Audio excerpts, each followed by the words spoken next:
On this early Saturday morning I'm taking pictures with the X6M, and I think it's maybe the most impressive thing you can buy today at BMW M.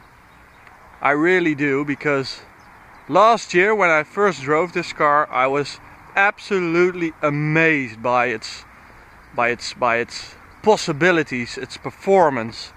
It's really such an impressive car. It's so fast, and well, I just delivered something here in the area and I'm driving home now, and on my drive home I'm going to tell you why it's so impressive, why I think this is the best M you can buy.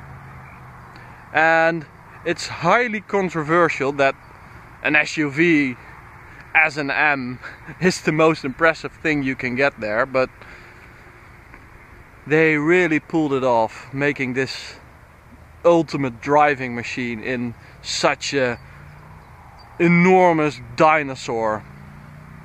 So as you can see, I did some burnouts. No, that's not my work. This is just where I put the car, and someone well, did this. So it wasn't me, BMW, it wasn't me. Okay, let's get in the car.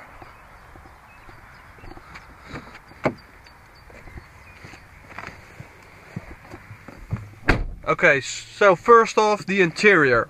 I'm going to compare this to the other super SUVs I drove earlier this year, the Range Rover Sport SVR and the Mercedes GLE AMG. And the interior quality is superior compared to the other two. It really is. It's so nice, and these angles and bends, and the carbon fiber and the leather and more leather, and then the Bang & Olufsen system. Man, it's BMW really have the best interiors. BMWs really have the best interiors. I'm completely convinced. And these seats, they're specially made for the X5 and X6M, and they're huge, they're comfortable, but they really are M seats, because that logo there, it's not just there for marketing purposes. These seats are really tight, and you can set them so you can really attack corners. Let's get the seat right. So let's do that. Let's attack some corners. I have some roundabouts here, and normally an SUV really hates roundabouts, but let's push the M button. So everything is now in Sport Plus. Gearbox is in the fastest setting. The engine is nice and hot.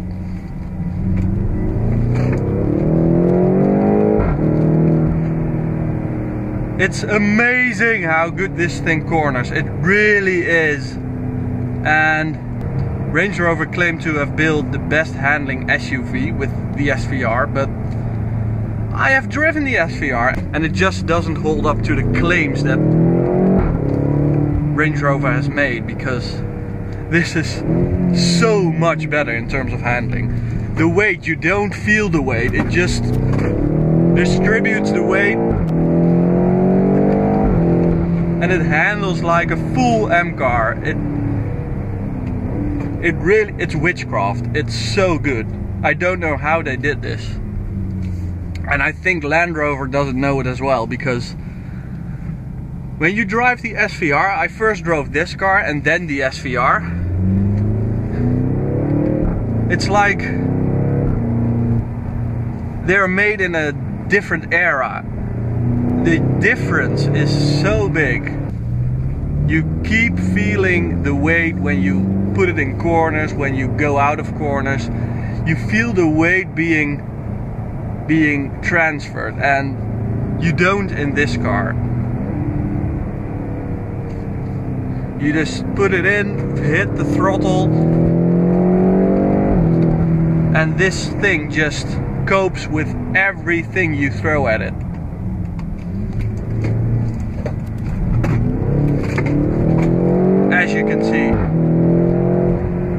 And the power, 575 HP. It also feels a lot faster than the SVR.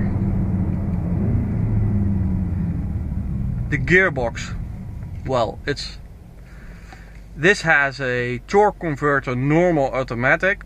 It's a ZF, and you also get a 8-speed ZF in the SVR, but this is so much more crisp and fast, and it just bangs into the next gear. And in the SVR it feels a bit laggy, although it's the same manufacturer of the gearbox. But when it comes to sound, this car sounds sufficient, and that's all. And that's the thing of the SVR. The SVR sounds amazing. It's one of the best sounding production cars out today.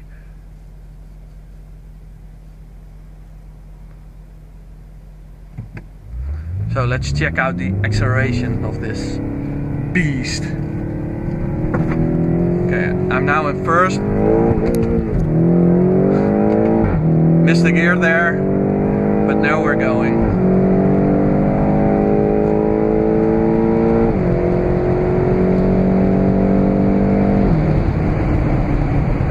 And that head-up display, I don't know if you can see it, but it's so good. It really makes sure you don't miss any gears. Well, I just did, but I'm not a very good driver, I think. Maybe that's the conclusion I need to make.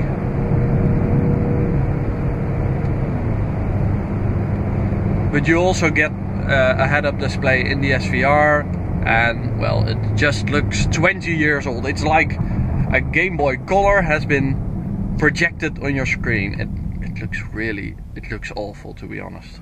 And this looks very cool. You know, it only shows the last few revs, and this way you can immediately hit the rev limiter, or just before the rev limiter. But as I said, the sound, well, it's not as engaging as it is in the SVR. The SVR has a supercharged V8, this is a turbocharged V8, and the supercharger just, it doesn't take away the noise, and turbochargers do. And as I said, this just sounds sufficient. It's not very exciting, but the rest is, and it really is a driving machine.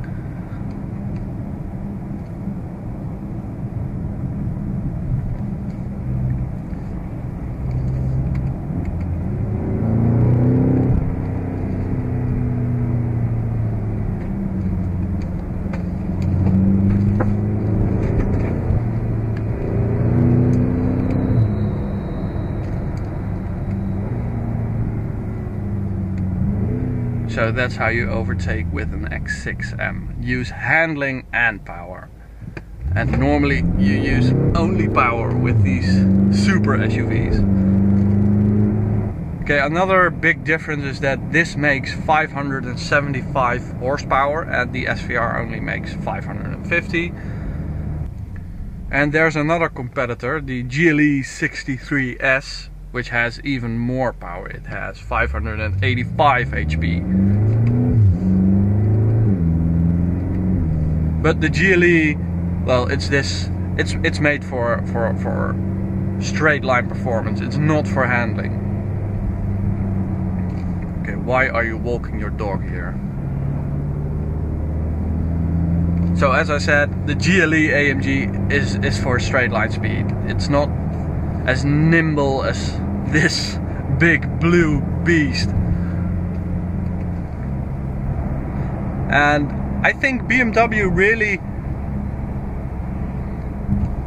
they did something fabulous. When the first sporty SUVs came out, like the first Porsche Cayenne, all the journalists said it handles like a sports car. But then I drove it for the first time and it just didn't. It was a false claim. And I think this is the first SUV to really handle like a sports car. I think in an M4 it's really hard to keep up with this car, even on the track.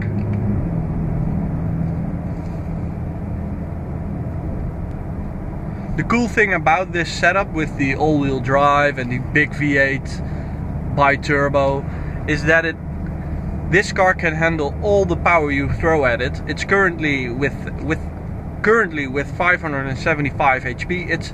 It's enough. It's super quick, but you can get a 600 HP version of this engine in the M6 Grand Coupe when you have the competition package option. Why can't I get a competition package in this car? 600 HP would be perfect. It's not like it wouldn't be able to handle it. I think this car would be able to handle 750 HP. If you go to a tuner, it would be perfectly possible.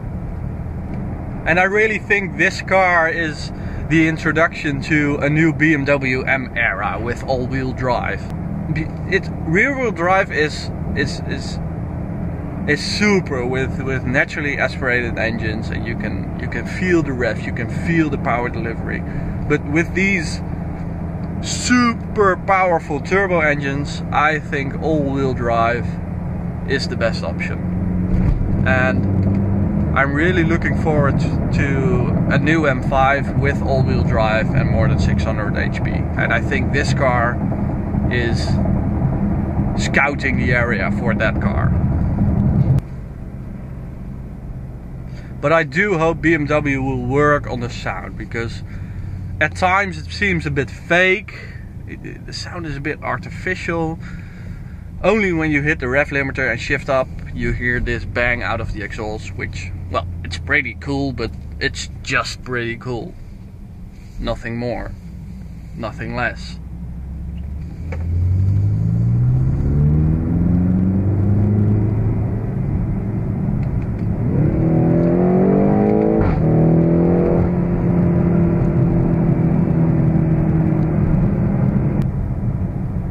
So the last time I drove this car, I also drove it on the autobahn, and I did 282 kilometers an hour with this thing, and it felt super. I just keep saying super, and it's brilliant and on all levels except for the sound.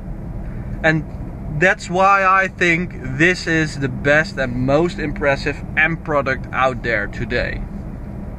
And it's one of the most expensive ones as well.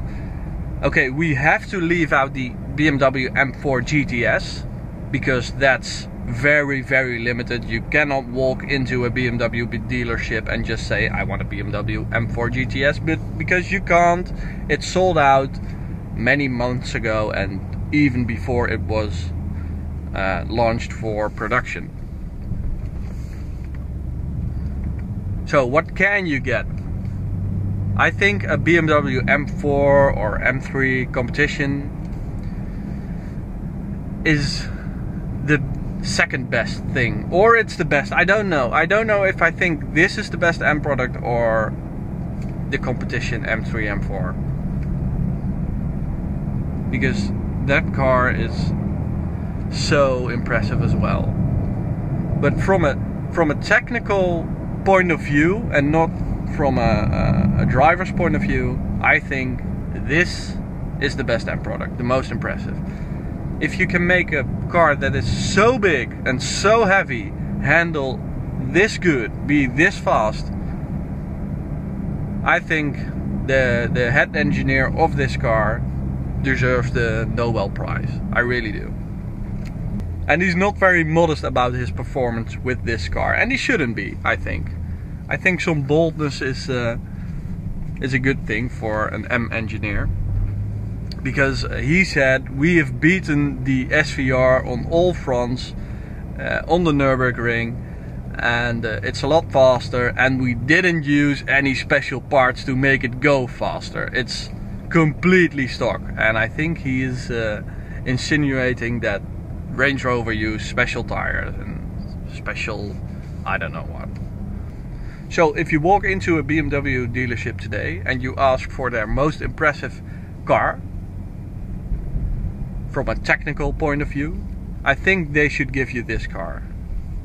And well, since it's one of the most expensive BMWs, I think they'll be glad to. Or should you get the X5M? I haven't driven the X5M. I really would love to drive one to see if it's as good as this car, because I think it looks a bit better and it's more practical, obviously, because you have a bigger boot and you get more stuff in it. So I hope you enjoyed this little video, and don't forget to subscribe to our channel, follow us on Facebook so you can see cool stuff like this. Thank you, bye.